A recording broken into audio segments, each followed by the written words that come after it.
आपण सर्वप्रथम पाहूया यशया याचा पहिला अध्याय 16व वचन. यशया 1:16.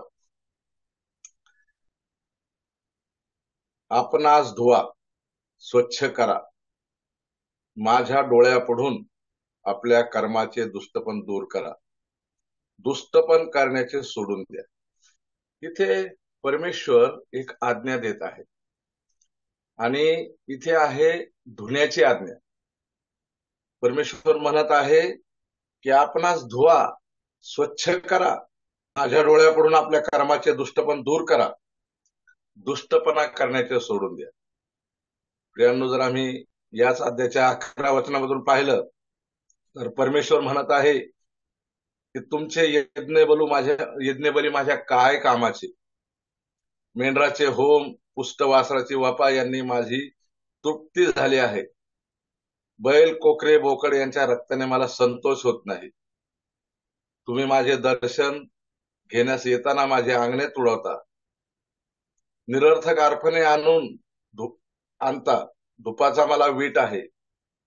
चंद्रदर्शन, शब्दात मेळे मला आणि सणाचा मेळाही मला आवडत नाही, तो अधर्म आहे. आणि प्रियांनो, प्रभू पुढे म्हणत आहे की तुम्ही जेव्हा हात पसरता तेव्हा मी तुमच्या पुढे डोळे झाकतो. तुम्ही कितीही विनवण्या केल्या तरी मी ऐकत नाही. तुमचे हात रक्ताने भरलेले आहेत. प्रियांनो, आम्ही जे पातक करत आहोत, आम्हाला तारण जरी झालं आहे, तर इस्रायल लोक जे पातक करत होते त्या काळात आणि त्याच विषयी परमेश्वराने त्यांना इथे सांगितलं आहे. परंतु प्रभू त्यांना सांगत आहे की तुम्ही स्वतःला धुवा, स्वतःला स्वच्छ करा. प्रियांनो, आम्हाला सर्वांना आजही धुवून स्वतःला शुद्ध करायचे, कारण आम्ही पापी जगात आहोत प्रियांनो, आणि आम्ही पापात राहतो आणि पुष्कळ वेळा परमेश्वराच्या ज्या आज्ञा आहेत त्या आज्ञा प्रभू आम्ही पाळत नाहीत. आणि प्रभूची इच्छा आहे की आम्ही त्या आज्ञा पाळाव्यात. आणि प्रभू इथे हेच सांगत आहेत की आम्ही स्वतःला धुतलं पाहिजे. आम्ही जर स्तोत्रसंहिता याचा 51 अध्यायामध्ये गेलो, स्तोत्रसंहिता 51 मध्ये जेव्हा आम्ही पाहतो की दाविदाकडून पाप झालं होतं आणि मग दावीद जे पश्चातापाची प्रार्थना करत आहे आणि त्यामध्ये तो म्हणत आहे 51:2 मध्ये, मला धुवून माझा दोषार्पण काढून टाक, माझे पाप दूर करून मला निर्मळ कर. इथे तो पश्चाताप करताना दावीद सुद्धा म्हणत आहे की हे देवा, मला काय कर, धुवून काढ, माझा दोष काढून टाक, माझे पाप माझपासून दूर कर, मला निर्मळ कर. पुढे जर आम्ही पाहतो तर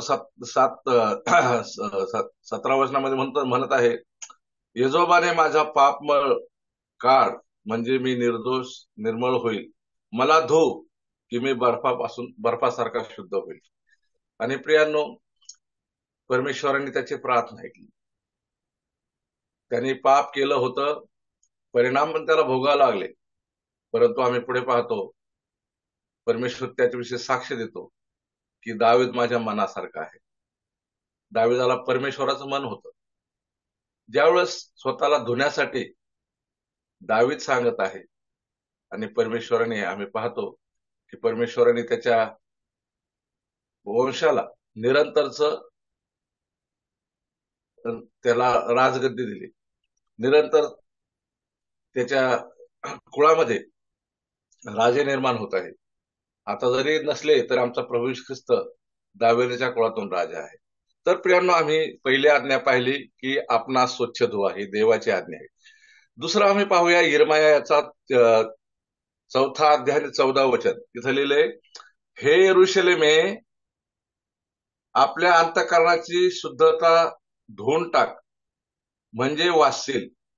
तुझे वाईट विचार तुझमध्ये कोठवर वसणार.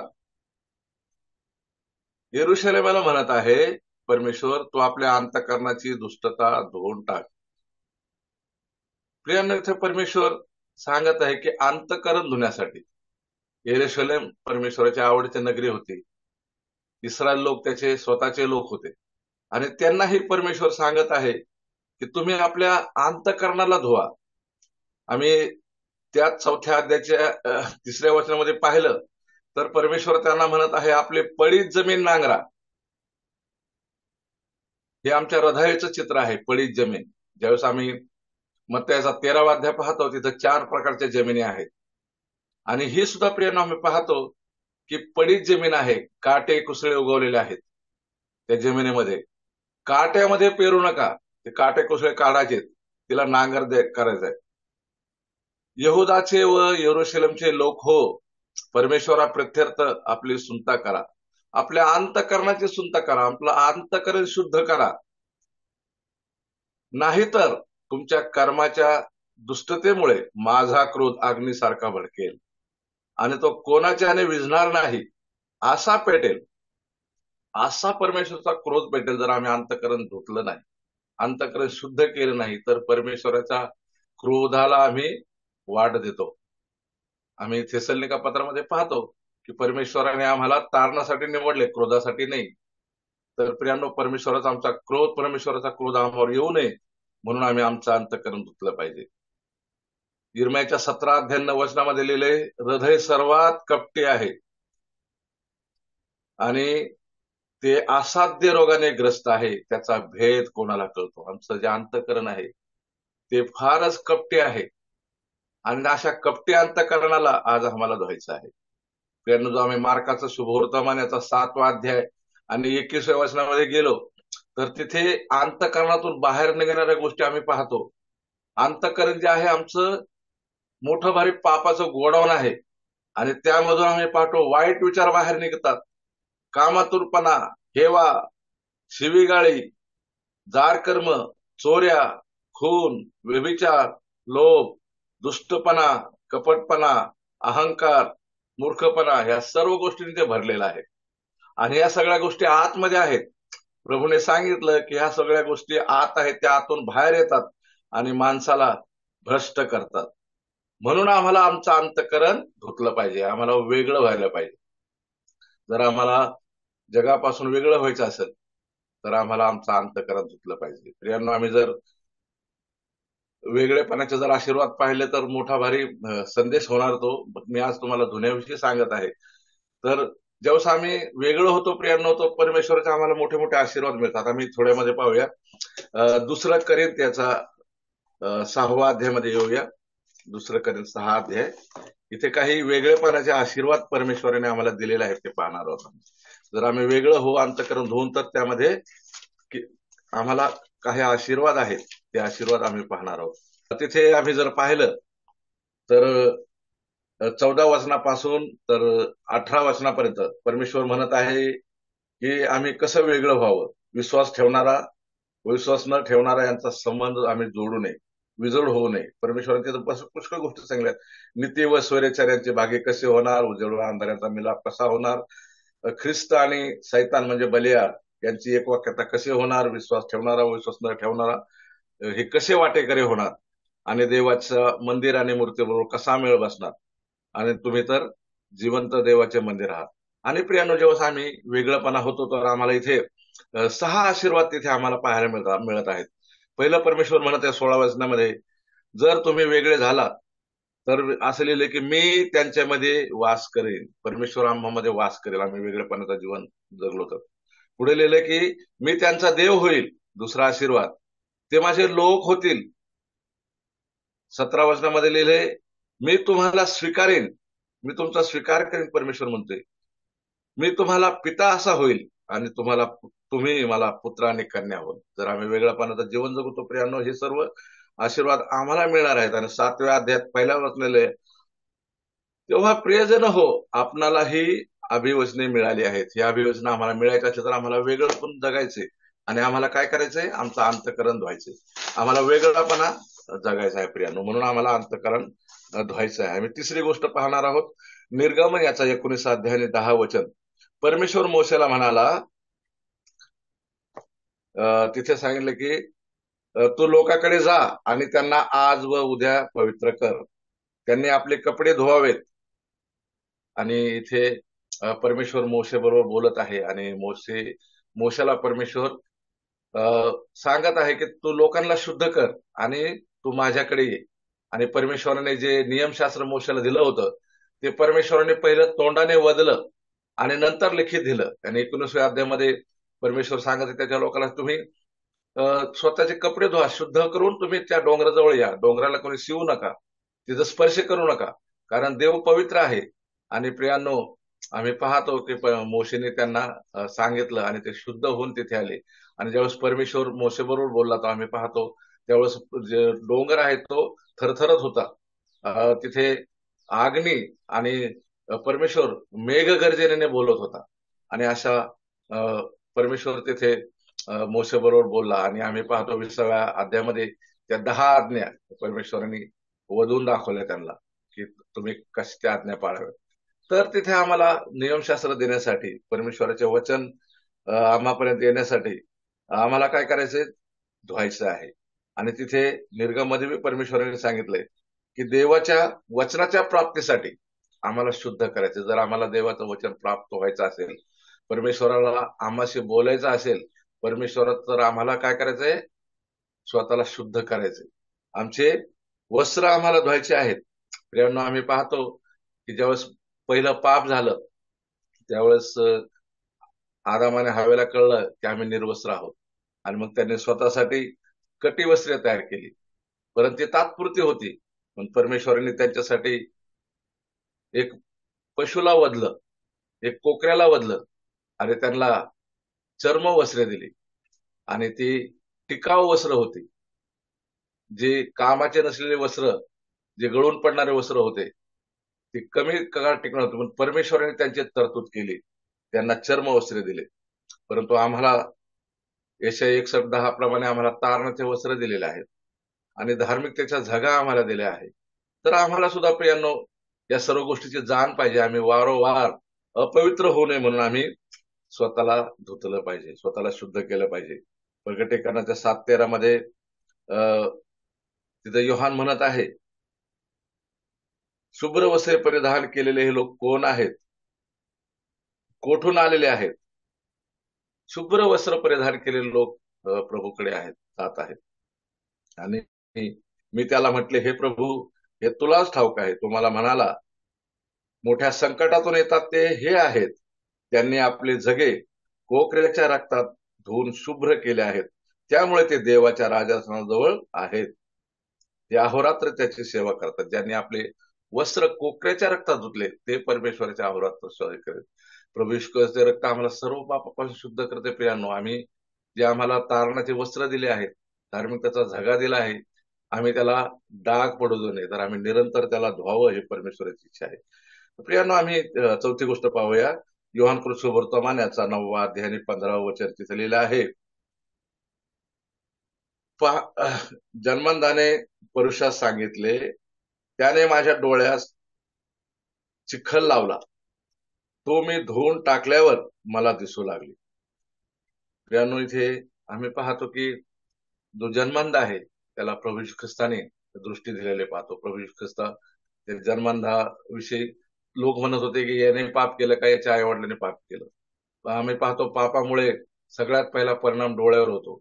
डोळे, जेव्हा आदाम हव्याने पाप केलं तर आम्ही पाहतो त्यांचे डोळे उघडलेले आम्ही पाहतो. कारण शैतानाने त्यांना सांगितलं होतं की तुम्ही मरणार नाहीत तर तुमचे डोळे उघडतील. तर त्यांचे डोळे उघडले आणि ते डोळे जे आहेत ते जगासाठी उघडले, परंतु देवासाठी बंद झाले. आणि इथे आम्ही पाहतो जन्मंदाचे डोळे प्रभू येशू ख्रिस्ताने उघडले, कारण प्रभू येशू ख्रिस्त जमिनीवर थुकला, त्याचा चिखल केला आणि त्याच्या डोळ्याला लावला आणि त्याला जाऊन सांगितलं, शिलो येथे जाऊन धुवून टाक. तर परमेश्वराने त्याला आज्ञा पण दिली, पण थुकून जो चिखल केला तो जो आहे, ज्या आंधळेपणाचा परमेश्वराने प्रभू येशू ख्रिस्ताने धिक्कार केला. आम्ही पाहतो की आंधळेपणा जो आहे तो सैतानापासून आहे. जगात पण आम्ही पाहतो प्रियांनो, सैतानाने लोकांचे अंतकरणे आणि डोळे बंद केले आहेत. आंधळापणा सैतानापासून आहे. आणि प्रभूने तो धिक्कार केला, तो थुकला आणि त्याचा चिखल करून लावला आणि त्याला सांगितलं की तू शिलो इथे जाऊन धु. आणि पाहतो प्रियांनो, आम्ही त्याला दिसू लागले. आणि प्रभूला पाहण्यासाठी आम्ही आमचे डोळे धुतले पाहिजेत. आम्ही आमचे डोळे जे आहेत ते दररोज धुवायला पाहिजेत प्रियांनो. कारण आमच्या डोळे जे आहेत, आम्ही पाहतो की हे आमच्या सगळे जे शरीर आहे याचा प्रवेशद्वार आहे. आणि डोळे जे आहेत, या डोळ्यामुळे सगळ्यात जास्त पाप होतंय. आम्ही योगाचा 31वा अध्याय पहिल्या वचनामध्ये जर पाहिलं तर तिथे लिहिलं आहे की मी माझ्या डोळ्याबरोबर करार केला आहे. मी कोणा कुमारीवर नजर कशी जाऊ देऊ, मी माझ्या डोळ्याबरोबर करार केलाय. योग म्हणत आहे. योगाविषयी आम्ही जास्त सांगायची गरज नाही, कारण परमेश्वराने त्याच्याविषयी साक्ष दिले आहे की माझा सेवक कसा आहे. सैतानाला तो सांगत आहे, जगाला तर सांगत नाही, सैतानाला सांगत आहे. आणि तो योगाविषयी असं म्हटलं, योग म्हणतो की मी माझ्या डोळ्याबरोबर करार केला आहे. मत्ती 6:22 मध्ये लिहिलं आहे, प्रभू येशू ख्रिस्त म्हणत आहे, डोळा शरीराचा दिवा आहे. यास्तव तुझा डोळा निर्दोष असला तर तुझे संपूर्ण शरीर प्रकाशमय होईल. जर आमचा डोळे निर्दोष असले, आम्ही डोळ्याने पाप केलं नाही, तर आमचं संपूर्ण शरीर प्रकाशमय होईल. पण तुझा डोळा सदोष, म्हणजे त्या डोळ्यामध्ये दोष असला, म्हणजे डोळ्यामध्ये व्यंग नाही, पाप असलं, तर तुझे संपूर्ण शरीर अंधकारमय होईल. प्रियांनो, इथे आम्ही पाहतो डोळ्याविषयी लिहिलं आहे. जर आम्ही नीतिसूत्रे याचा 6वा अध्याय आणि 16-17 मध्ये असं लिहिलं आहे की परमेश्वर ज्याचा द्वेष करतो अशा 6 गोष्टी आहेत. परंतु परमेश्वराला वीट आणणाऱ्या 7 गोष्टी आहेत, ज्या गोष्टीमुळे परमेश्वराला वीट येतो. आणि त्याच्या सगळ्यात पहिला आहे डोळे. आणि ते असं लिहिलं आहे, उन्मत्त दृष्टी किंवा गरिष्ठाचे डोळे, चढी हुई आखे. या उन्मत्त दृष्टीचा, गर्विष्ठाच्या डोळ्याचा परमेश्वराला वीट आहे प्रियांनो. आणि आम्ही उत्पत्तीमध्ये पाहिले त्या दोघांचे डोळे उघडले, आणि ती देवासाठी बंद, परंतु जगासाठी त्यांचे डोळे उघडले आम्ही पाहतो. प्रियांनो, आम्ही पुढची गोष्ट पाहणार आहोत अजून थोड्या वेळामध्ये. एक अजून वचन आहे त्याच्यात, करंथीकराच्या दुसरे करंथ 5:7 मध्ये लिहिलं आहे, आत्मिक दृष्टी जे आहे आम्हाला ती डोळ्याने दिसते त्याप्रमाणे आम्ही चालत नाही, तर जे दिसत नाही त्याप्रमाणे आम्ही चालतो. म्हणजे विश्वासाने आम्ही चालतो. दृष्टीकडे पाहत नाहीत आम्ही, जे आम्हाला दिसत नाही. आम्ही पाहतो अब्रामाची दृष्टी त्या स्वर्गीय नगराकडे होती, आणि म्हणून त्याने परमेश्वराची आज्ञा मानली आणि तंबूमध्ये राहिला, विश्वासाने राहिला. त्याला विश्वासाचा पिता म्हटलं. म्हणून आम्हाला विश्वासाने चालायचं आहे, दिसणाऱ्या गोष्टीवर आम्हाला विश्वास ठेवायचा नाही. मत्ती 5:6 मध्ये लिहिले 5वी गोष्ट, तू जर उपास करतोस तेव्हा आपल्या डोक्याला तेल लाव व आपली तोंड धु. उपासासाठी आम्हाला तोंड धुवायचं प्रियानो. आम्हाला आमचा जो उपास आहे तो आम्हाला इतरांना दाखवायचा नाही. आणि म्हणून उपास ज्यावेळेस आम्ही धरू, तर त्यावेळेस आमचं तोंड आम्ही धुतलं पाहिजे.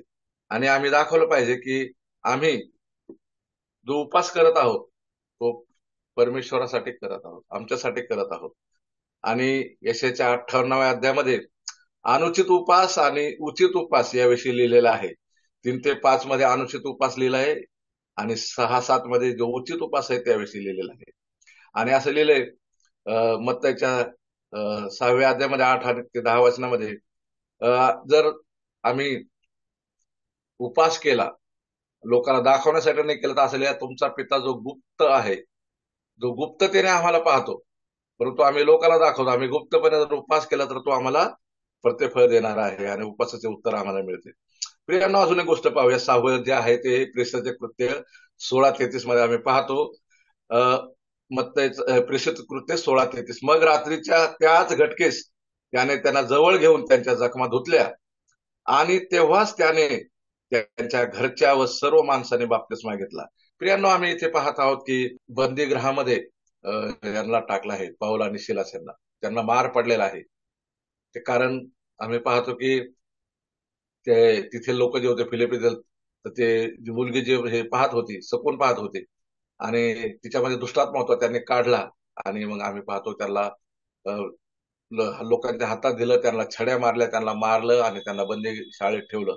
आणि बंदी शाळेत अचानक आम्ही पाहतो की परमेश्वराने मध्यरात्री समय त्यांना त्यांच्या बेड्या गळाल्या, कारण ते बेड्यामध्ये होते. आणि बंदी शाळेचा नायक स्वतःला मारून घेत होता, परंतु त्यांनी सांगितलं आम्ही गेलो नाही, आम्ही इथेच आहोत. आणि आम्ही पाहतो मग त्याने म्हटलं, महाराज माझं तारण व्हावं म्हणून मी काय करू. आणि त्याने सांगितलं, प्रभू येशू ख्रिस्तावर विश्वास ठेव म्हणजे तुझं तारण होईल. त्याच मध्यरात्रीच्या टायमाला तो बंदी शाळेचा जो मुख्य होता तो त्यांना घरी घेऊन गेला आणि त्यांनी त्याच्या जखमा धुतल्या. इथे कळवळ्याचा पाहतो, मी कळवळ्याची दृष्टी पाहतो. आम्हाला कळवळा यायला पाहिजे प्रियांनो, आमच्या सेवकांचा, आमच्या लोकांचा. आणि त्यांनी त्याच्या जखमा धुतल्या, त्याची शुश्रूषा केली, त्यांनी भोजन केलं, तारणाचं वचन ऐकलं आणि त्या घराण्याला तारण म्हणून तिथं कळवळ्यासाठी आम्हाला अ, जखमा धुवायच्यात, इतरांची काळजी आम्हाला घ्यायची आहे. अजून एक शेवटचा पाहूया आपण. योहान कृष्ण सुवर्तमान 13 अध्याय 8 वचन. तिथं लिहिलंय, प्रभू येशू ख्रिस्त शिष्यांचे पाय धुत आहे. आणि प्रभू येशू ख्रिस्ताला पेतर म्हणत आहे, प्रभू माझे पाय धुवू नका तर मला संपूर्ण धुवा. प्रभू येशू ख्रिस्त म्हणतोय, ज्याचे आंघोळ झाली त्याला धुण्याची गरज नाही. तुला पाय जर धुतले नाही तर माझ्यामध्ये तुला वाटा नाही. आम्हाला पाय धुतल्याशिवाय प्रभू येशू ख्रिस्तामध्ये वाटा नाही. आणि हे आमचं दररोजचं तारण आहे प्रियांनो.